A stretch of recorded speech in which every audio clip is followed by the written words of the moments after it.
Hey, what's up everybody? Welcome to another video.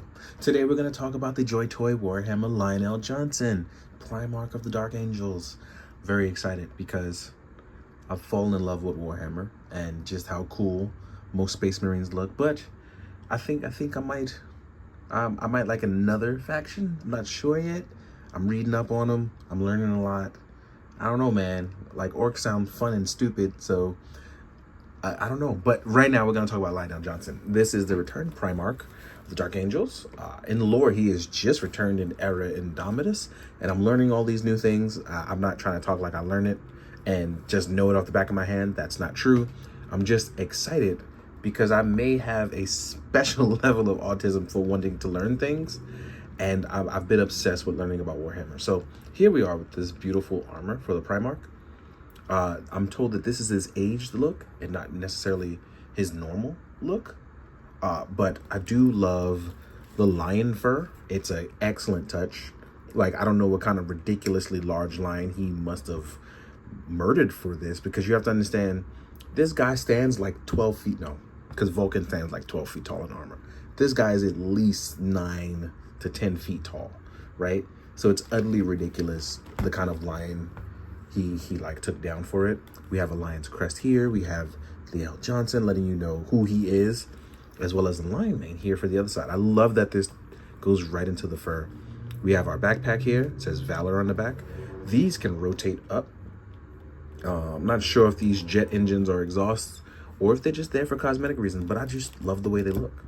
Our armor on these shoulders actually rotates out. I think out of the Primarchs, his probably rotate outward the best right now.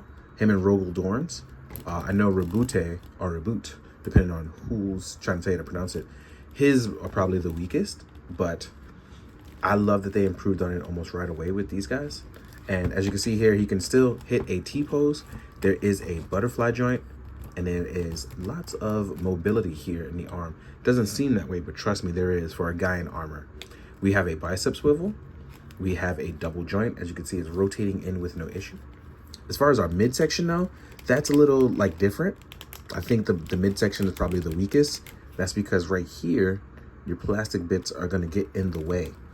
But he can still rotate left and right and still has a little bit of ab crunch. As you can see, he's rotated over just a little bit. Oh no, I had it rotated over too far. So he does rotate in a little bit more. As far as our legs go, these will hinder it a bit, but you do get a nice drop down. As you can see, it dropped down really, really far. And then we can lift up, if we push a little far, to 90 degrees with no issue. We have a thigh swivel as well as a double joint. So stuff like this looks really good. Then we have a little bit of an ankle pivot as well, and a toe hinge, right? So there we have it. As far as the head, it's on a nice rotund joint that allows this kind of movement. But yeah, we can pose this guy up really good, right? So as far as looking like a swordsman, posing like a swordsman, I think other than two-handed sword poses, which I don't think he can do, but I'm gonna try it when we get there. I think he'll look good in most poses, right? So I'm gonna leave him here like this. Oh, and then what I'm gonna do is I'm gonna jump into accessories with him. So let's get to it. Actually, no, let's get a nice, yeah, there, yeah, that's more steady. So he seems to be a little back heavy because of my lopsided table, but I'm gonna try to find a nice pose. But let's get to it. I'll see you guys in a sec. All right, now we're going to jump into the accessories. So let's get to it.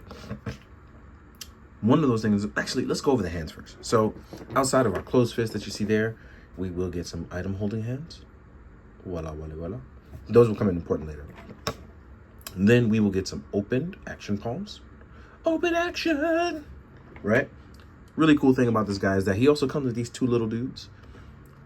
I don't know, something about something in the dark. And I was trying to look these up because I don't know the lore on these guys.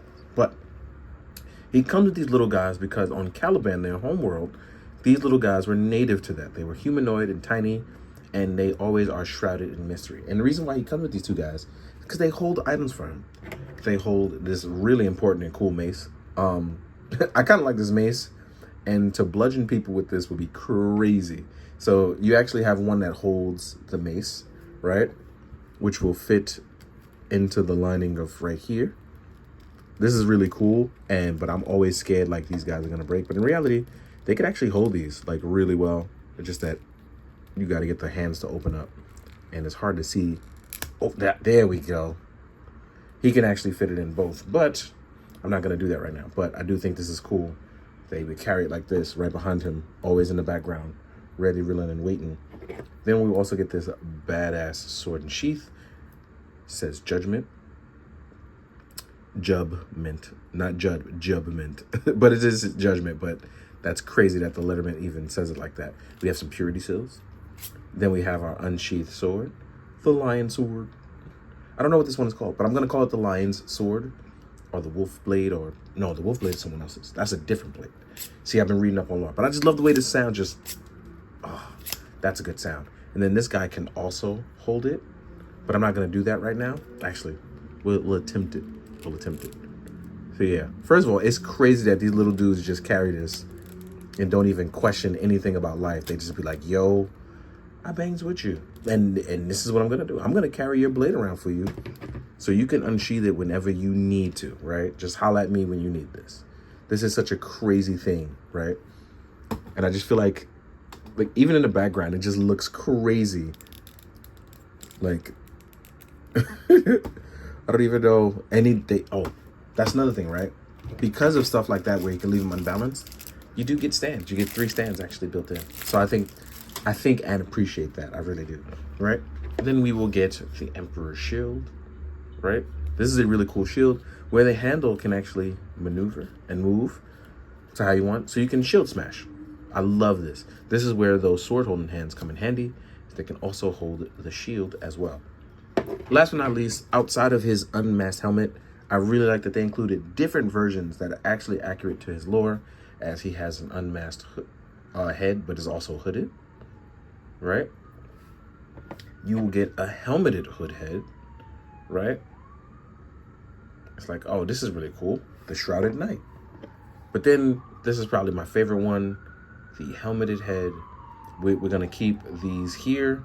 I love this look. And then let's put these little guys aside for a second, right? Now, the only one crazy drawback to any of this is that, right, and it's crazy to me that you cannot take out his plasma pistol. I would have loved if that would have been included. But as you can see here, he looks absolutely fantastic with the helmeted head, and I love it. It's crazy though that this is kind of getting in the way, but you know what? I don't care. It looks good. But yeah, now we have our Primarch here. I'm gonna go get some of my Deathwing angels and my swordsman, my veteran guard swordsman, so I can use them in the size comparison with this guy. So let's get to it. I'll see you guys in a sec. All right, time for the size comparison. Here we go. Here we are. I'm gonna use him up next to Primarch Rogaldorn. Rogaldorn, y'all. Right? He has a custom head made from YM Studio. And as you can see, Primarchs are pretty large. And Rogaldorn is actually taller than that of Lionel Johnson, which is crazy, right? That custom head is from YM Studio, in case you didn't catch that the first time. So as you can see, which Primarch the Primarch is, they will vary in size. And then you have like up against a normal 3 1/4 inch figure. I chose Tiny Ichigo, right? Just in case you want to see, here's like against another 3 1/4 inch figure. This is the Virtue and Hax one. So as you can see, this guy is ginormous over the other two, right? But then when you compare it to another Dark Angel, this is a Blade Guard veteran. You can see it's a little bit bigger, right? But he still stands feet over that of his children, right? Then we have up against a Terminator armor. And I'm going to put this guy back over here so you can see. Still, you know, gigantic. One of the other crazy things, right? Because I chose to bring over the Penitence armor. Well, not armor. The Penitence engine. And as you can see, that is a thing of horror. But it's probably one of the few things that's technically taller than him. So yeah, there you have it. But yeah, man, like, I like Lionel Johnson a lot. I've been just really enjoying the Warhammer stuff in general, as the lore has been great to have on trips, on flights to just sit down and listen to. So it's been pretty cool. Like, I'm surprised there's no audiobooks that I haven't found yet, but I'm gonna keep looking. But thank you guys for tuning in and checking it out. It's been a long month. But yeah, but I'm trying to stick through it and really thick it out. Stick it and thick it. That's so stupid. But at this point, I'm rambling because my head has been hurting for days. But we're trying to like thug it out and really like get work done. But we're doing our best. That's all of us can do. And with that being said, learn to take a break because I'm going to do the same. I'll probably have one more video to do after this. There's going to be a break for a while. But in the meantime, be good to yourself, for real. Definitely be good to others, so that way you can learn to be good to yourself too. And please, be good, do good, drink your water, guys. Later.